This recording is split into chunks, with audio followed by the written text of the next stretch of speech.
Mesdames, Messieurs, bonsoir. Très heureux de vous retrouver pour cette nouvelle édition de l'Info. Tout de suite, les titres de l'actualité en images. Politique, la droite départementale désigne ce soir son chef de file pour les prochaines élections cantonales. Viticulture, les professionnels du Sud-Sarthe améliorent l'accueil des particuliers. Patricia lance le premier groupe de parole en Sarthe destiné aux victimes de l'inceste et à leurs proches.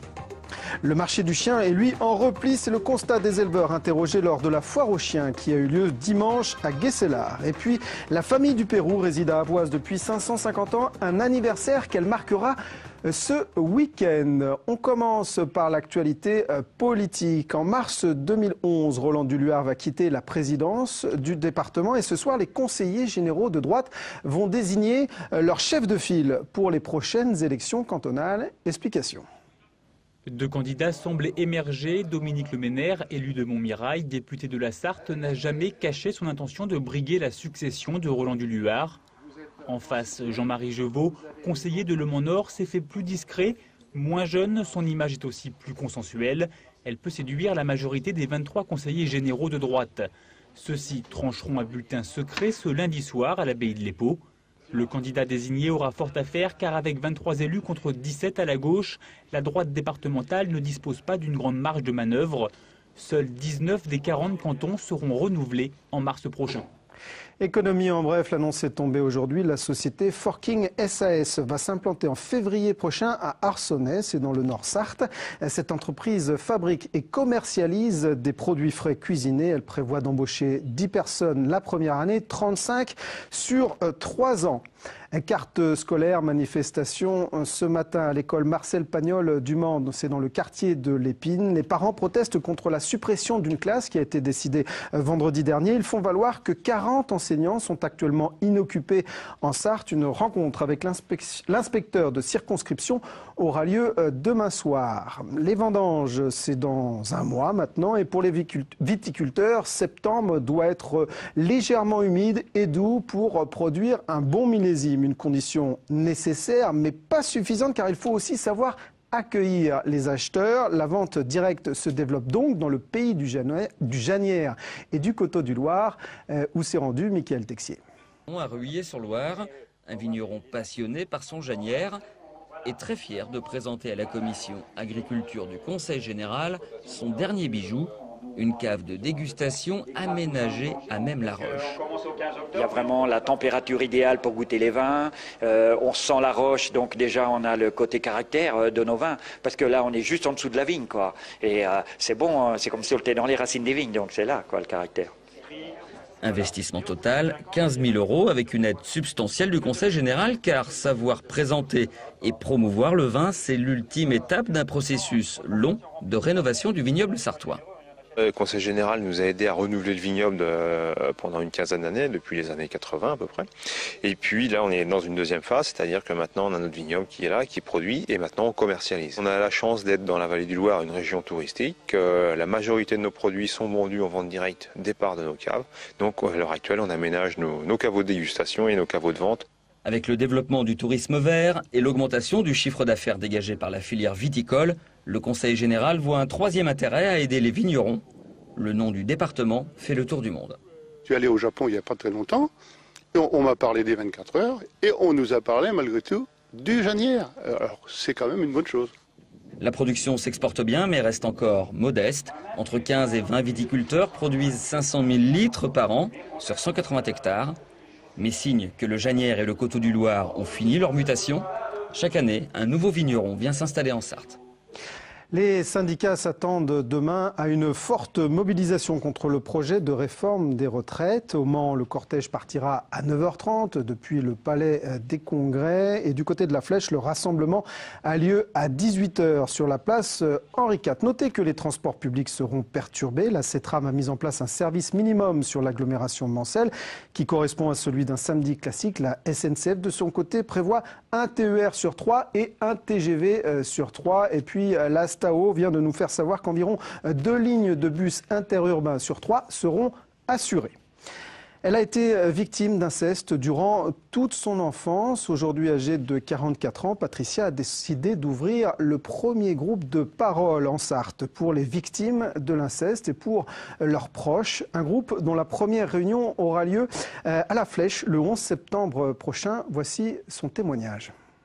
Patricia Pérez se considère comme une survivante d'un inceste qu'elle a subi durant toute son enfance jusqu'à l'âge de 20 ans.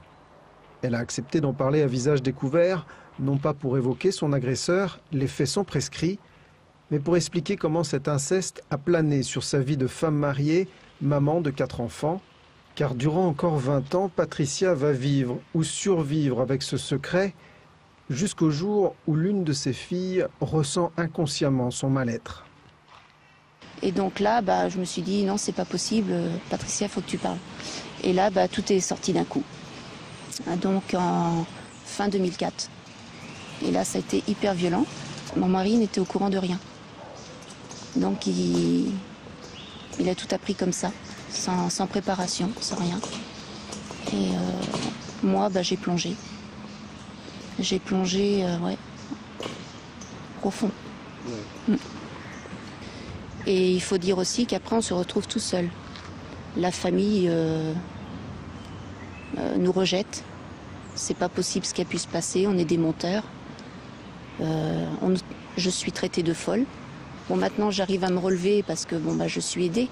Mais oui, je pense qu'il faut être fort pour arriver à survivre à ça. D'ailleurs, on se dit tous survivants de l'inceste. Et c'est pour rompre cet isolement que Patricia a créé le premier groupe de parole en Sarthe à destination des victimes de l'inceste et de leurs proches. Il faut en parler parce que si on refoule trop, il y a danger aussi pour nos enfants, voire notre propre entourage. Je veux que les victimes et les proches de victimes sachent qu'ils peuvent venir parler ou au début assister, à chacun fera comme il le peut. Parce que c'est vrai que de venir la première fois à un groupe de parole, c'est pas toujours évident. Déjà venir est un grand pas. La première réunion aura lieu samedi 11 septembre. Pour tout contact, envoyez un mail à Patricia ou bien laissez une lettre à la maison des associations de la Flèche. Fait divers, accident mortel ce matin à Saint-Jean-d'Assé. La conductrice d'un cyclomoteur a quitté la voie et percuté le trottoir opposé pour une raison indéterminée. Son casque a été éjecté dans le choc. Âgée de 35 ans, elle est décédée lors de son transfert à l'hôpital. Direction Guesselard maintenant, où la foire aux chiens a attiré près de 6500 personnes ce dimanche. C'était l'occasion pour nous de faire le point sur les dernières tendances de ce marché avec quelques-uns des éleveurs présents. Voici le reportage. Ce braque d'Auvergne faisait presque figure d'exception lors de la foire de Guesselard, car la mode est aux petits chiens, comme le Shih Tzu, apprécié pour son calme. Chien de compagnie, oui, c'est ce qui marche le mieux. Pourquoi ? Parce que c'est plus facile à emmener quand on voyage, c'est plus pratique par rapport à un chien un peu volumineux qui dans la voiture, c'est pas toujours évident de le mettre. Et puis je pense qu'il n'aime pas mettre en pension, donc c'est ça l'explication. Et puis ça coûte cher, un gros chien coûte cher. Mais un petit chien peut aussi coûter cher, il faut compter au minimum 4 à 500 € pour s'en offrir un avec pédigré, jusqu'à 800 pour ces pinchers nains. Nous, à la fin, il ne nous reste pas tant que ça. Il ne reste pas tant que ça. Il faut savoir qu'on a nos week-ends qui sont pris. On n'a pas de vacances, c'est ça le chien. Nos nuits, souvent, pour les mises bas. Et là-dessus, il faut qu'on vive un petit peu. Et en travaillant normalement, on est sur un SMIC. Voilà, on est sur un SMIC. Moi, franchement, j'ai un travail à côté. Et lorsque les chiots n'ont pas été vendus, les éleveurs bradent entre 150 et 290 € pièce pour ces labradors. Quand ils commencent à grandir, on baisse le prix, sinon à la base c'est 500-600 €. Logiquement, les acheteurs font des arbitrages et le marché s'en ressent. Dans des fois où on vendait quand même pas mal de chiens, on vend la moitié, un peu plus de la moitié, mais ça a bien baissé. Résultat de ce dimanche, une petite moitié des 700 chiens présents a été vendue. Et puis notez que l'infiltré du dimanche reviendra ce mardi sur la foire de Guesselard. Première diffusion à 19h05. Soirée spéciale samedi soir au Sablon avec la diffusion des grandes images de l'agence Carbone 14, des grandes images projetées sur l'une des 2 tours dont la démolition débutera dans quelques semaines. Nous reviendrons sur ce sujet dans notre édition de demain. Cela fait 550 ans que la famille Dupérou est présente à Avoise, dans le sud-ouest de la Sarthe. Ils célébreront cet anniversaire le week-end prochain. Découverte de l'histoire familiale avec Benoît Doisy. À Daubert, parler des pierres, c'est parler généalogie. Depuis un demi-millénaire, la clé du château n'a pas quitté la famille Dupérou. C'est en 1460 que Guillaume Gauquelin, grand argentier du roi René, devient propriétaire du château. Modeste à l'origine, l'édifice va gagner en ampleur, mais c'est en 1750 que s'opèrent les modifications les plus importantes avec Jean-Baptiste de Bastard. Il est capitaine de vaisseau, il a beaucoup voyagé, il a fait fortune, il faut le dire. Et avec son argent, eh bien, il transforme le manoir de ses ancêtres. Il lui donne absolument son aspect qu'on le retrouve aujourd'hui. Au fil des siècles, le château change de branche, mais reste dans la famille. À la Révolution, c'est grâce à la ténacité d'Alexandrine de Bastard.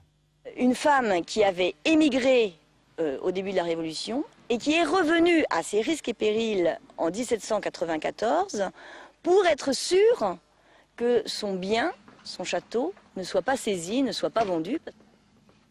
Ce qui est très émouvant dans cette maison, c'est que tout est conservé. Ce document, qui est le testament de Perrine Deschamps. Elle a rédigé ce testament en 1476. Avec une telle histoire familiale, vivre ici n'est pas anodin. C'est une très grosse responsabilité et que je sais qu'eux, ils ont toujours regardé devant, ils ont toujours regardé l'avenir. Et je me dis, est-ce que nous, on va savoir aussi ? Le château restera-t-il encore 500 ans aux mains de la famille Dupérou? Seul l'avenir le dira. Oui, désolé pour ces légers problèmes de son dur l'apprentissage de la Ligue 1. Les filles du Mans FC l'ont appris à leurs dépens dimanche en s'inclinant lourdement face à Saint-Etienne 3-0 lors de la première journée de championnat. On voit là le 3e but des Stéphanoises. Yannick Morfin et Amloun Chamsoudine reviendront dessus dans leur JT des sports. J'aurai quant à moi le plaisir de vous retrouver demain pour une nouvelle édition de l'info. Tout de suite, la météo de Romuald de Besson. Passez d'excellents moments sur notre antenne. Au revoir.